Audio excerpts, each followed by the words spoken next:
E humai kai ke mai una mai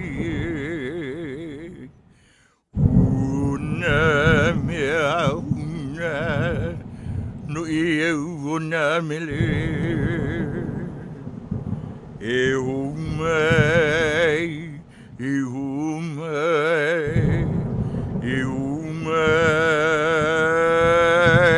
humai kai ke mai una mai una mea una no eu una mele e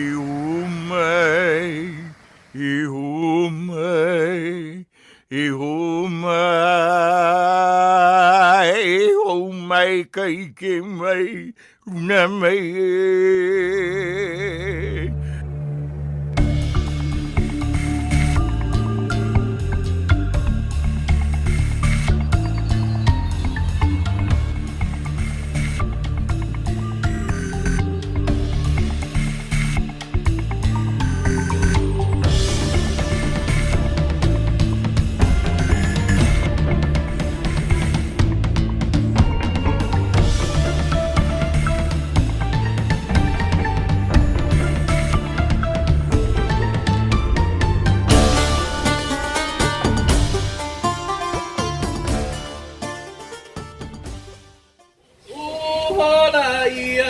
Kahakalau, Hawai'i ke aloha la,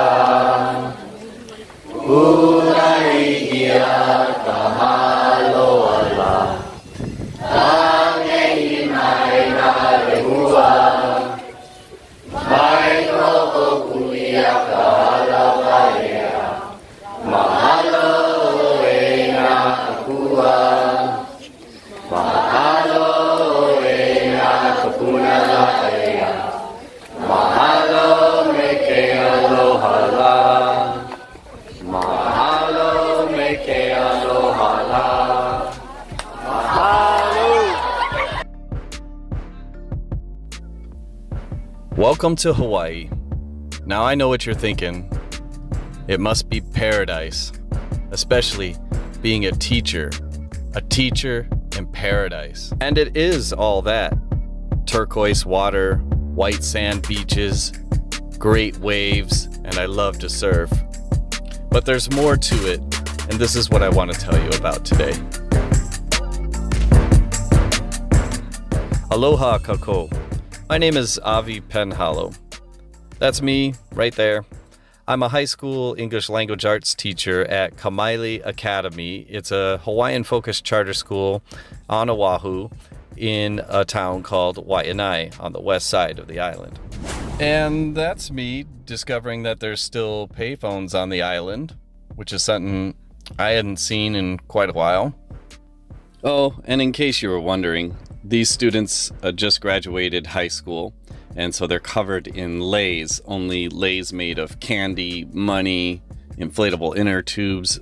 A lot of times the students will be so covered you can't even see their face by the end of the ceremony. It's a big deal here. This is Dr. Kahakalau. She's a native Hawaiian educator. She's a researcher, a writer, and an expert in Hawaiian language, history, and culture. She's the founder of Ku'a Kanaka Indigenous Institute for Language and Culture. Dr. Kahakalau is the first person in the world to earn a PhD in Indigenous education. She's best known in educational circles as the designer of Pedagogy of Aloha. This is an innovative, values and place-based, culturally driven way of education designed for young Hawaiians in the 21st century to be cultural stewards and to participate in global citizenship. Now, you may have noticed that Pedagogy of Aloha sounds a little bit like another famous title in education, Pedagogy of the Oppressed by Paulo Freire. This is, of course, an intentional play on words by Dr. Kahakalau, because she was very influenced by the works of Paulo Freire and liberation critical pedagogy. And so this influence of Paulo Freire's work, Pedagogy of the Oppressed, was a huge impact on her life as an activist for Native Hawaiian indigenous rights.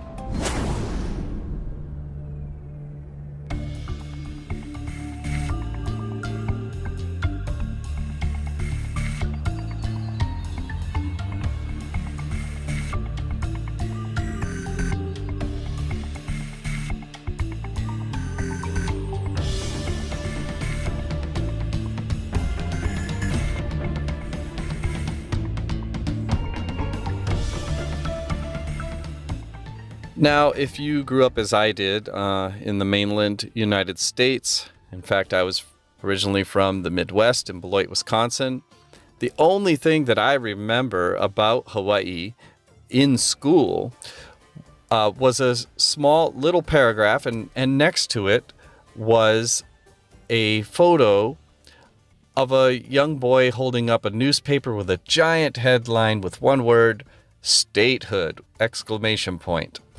And I remember this from my 4th grade social studies class. And that's pretty much it. I knew that Hawaii had become the 50th state, and that Pearl Harbor was in Hawaii, and that had something to do with World War II. But that was pretty much the extent of my knowledge at that time of Hawaii.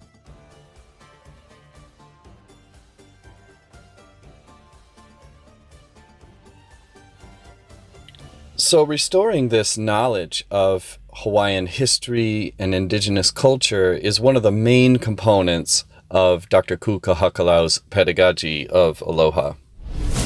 And it just so happens that Kahakalau, her work and Pedagogy of Aloha, has everything to do with the school in which I now teach, Kamaile Academy, which is a Hawaiian-focused charter school. And Kahakalau is one of the she was one who spearheaded the entire charter school movement. The charter school movement in Hawaii is very different from the mainland because almost all of the charter schools that exist in Hawaii are Hawaiian culture focused. I think it was fine. Yeah. Jordan.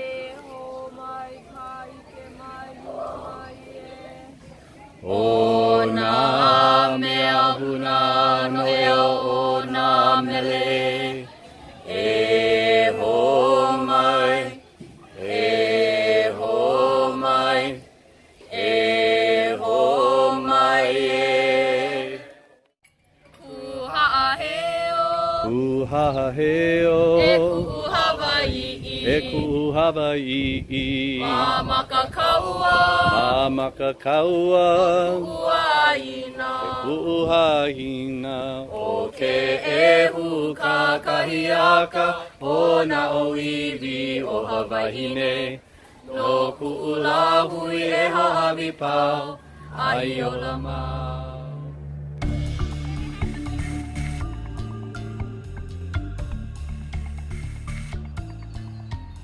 Kamaile Academy is just one of several Hawaiian-focused charter schools in the state of Hawaii. Although the school is not directly related to Kahakalau, it has taken much of its inspiration from her pioneering work. In order to understand the pedagogy of Aloha, it's important to take a look at some of the historical precedents which led us up to this point. There's simply no way to get into all of the details here in this program, but we do need to highlight a few of the historical landmarks and to look at some of the perspectives of the native Hawaiians who are called Kanaka Maoli. Now, I certainly don't believe that the pedagogy of Aloha and the work of Kahakalau is limited to the Hawaiian context. In fact, for anyone interested in critical literacy in the English language arts classroom, I think that Hawaii is a perfect case study in how culture and place-based learning is paramount to student achievement in Hawaii. And I'll mention this probably later, but we have some of the lowest achievement scores in the nation. The strange part about this is, though, when literacy was first introduced, when I'm talking about textual literacy, to the islands, the Hawaiians picked it up very, very quickly. In fact, in the Hawaiian language, it's called palapala. And palapala quickly became spread all throughout the islands. And in the late 1800s, Native Hawaiians became one of the most literate populations on Earth. The Hawaiians were so successful at picking up reading and writing text and composing their own text. In fact, they composed many of their mo'olelo. Mo'olelo is their oral histories, their meles, their songs, their olis, their chants. All of these things were acquired and preserved in text very, very quickly after textual literacy was introduced to the islands. So cultural preservation was definitely one of the benefits of palapala. But at the same time, it should be noted that Native Hawaiians also were very astute in contemporary events of the time. So there were many, many Hawaiian language newspapers at the time, shortly after palapala was introduced. Very, very active community. They were very accepting of new technologies and implemented them within their own cultural paradigm. And then later, some of these publications were also used in resistance to the occupying forces.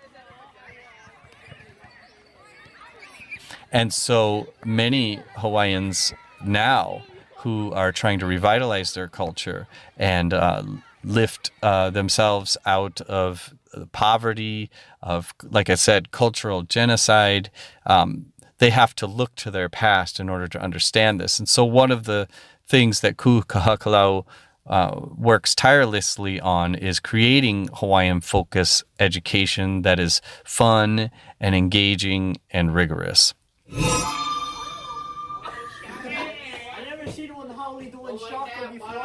No?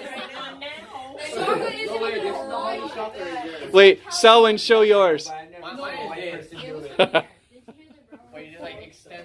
Okay, so sometimes the fun in learning is explaining how tourists throw up the shaka. But these students do understand that the pedagogy of Aloha is all about where they come from. We Hawaiians ourselves, so we might as well learn our culture. And more people don't know their culture sometimes.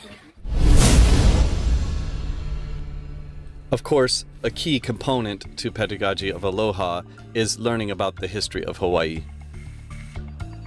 The Hawaiian Islands are the most remote place on Earth. It is generally believed, and the data bears this out, that the first Hawaiians arrived from Polynesia, perhaps Tahiti, but we are not exactly sure who had arrived first. But we do know that the Polynesians were great seafarers and voyagers in what are known as va'a, or double-hulled canoes.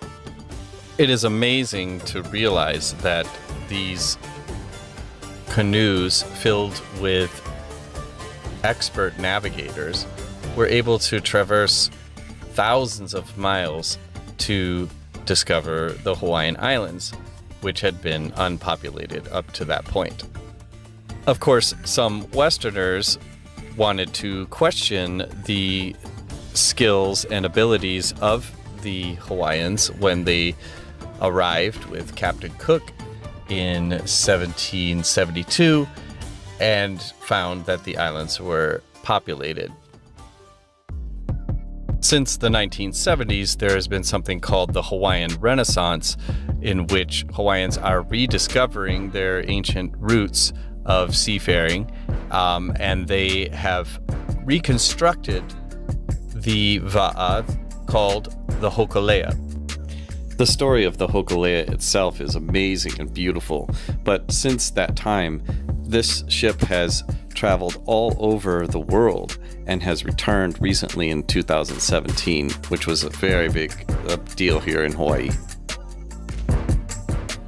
It is to these cultural values and history that Kahakalau wishes to reconnect the Kanaka Maoli to their roots, and she believes that this is a key to their success in being not only those reflecting on their history, but engaging in the 21st century within their own cultural paradigm.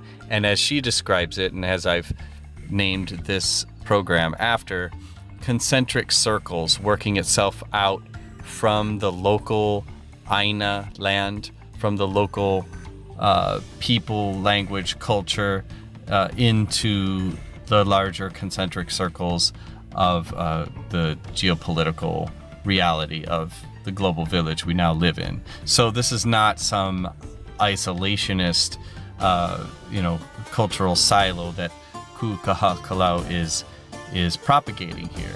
She simply believes that the key to learning, and this is the basis of her research and publications, is in the restoration of cultural pride, the restoration of the language and customs of the Hawaiian people. This is really the heart of pedagogy, of Aloha.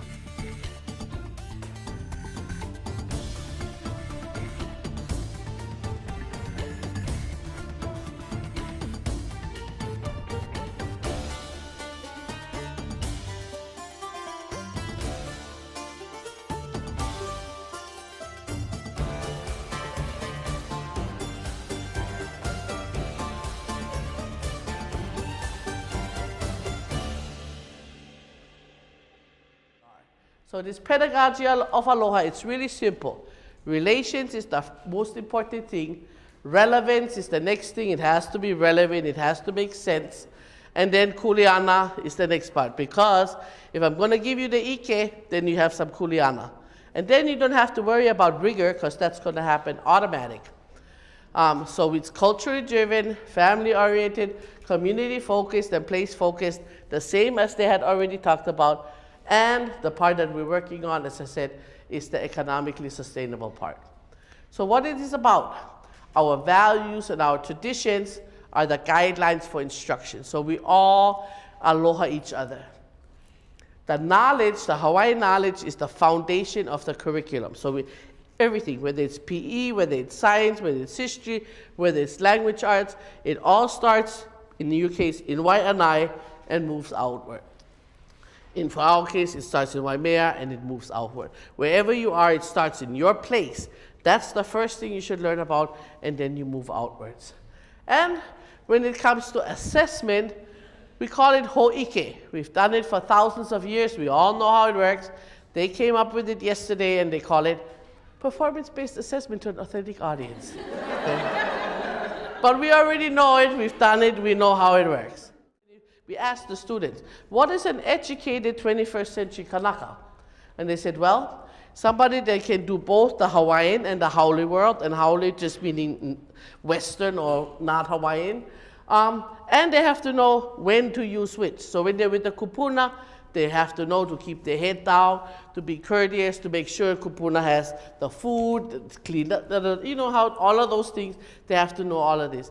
When they are applying for a job, then they have to stand very strong, look very confident. So they have to know which one to do, and they have to be able to go each way. They have to know not just theoretical, but also practical knowledge. They have to be able to communicate in English and in Hawaiian. They have to know what they love to do. They also have to aloha aina. They have to make sure that Hawaii becomes sustainable again. They have to be grounded in their culture. They have to know how to perpetuate our language and our culture and make a commitment to do that. They have to know where they come from and be proud of their Hawaiian ancestry or any other ancestry that they have, and be comfortable in working in multiple worlds, and dedicated to not just worrying about their place, but really looking at the whole world and making a better place for everybody in the world.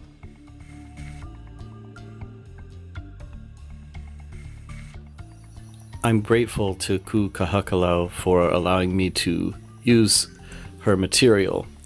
As she puts it, I believe in having a copy left instead of a copyright. meaning she wants to leave behind the indigenous wisdom and those things that are passed on to her. The pedagogy of Aloha is commensurate to critical literacy or critical pedagogy. I'm convinced of this, although Kahakalau has said on numerous occasions that she moved on from liberation towards Aloha. For me, I see them both as the same thing.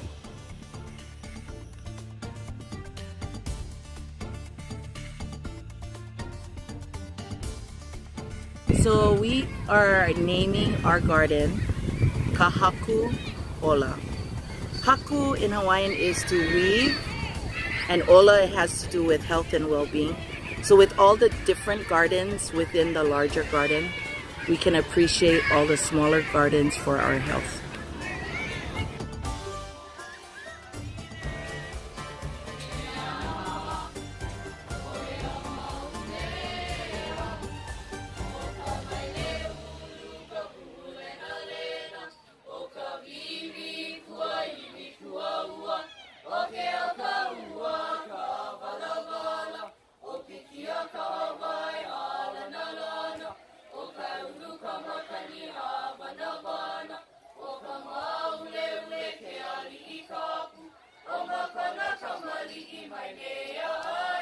E hea I ke kanaka e komo maloko, e hanaya e hewa I ka waha, e ia no ukola o ko leo, aha leo wale no e.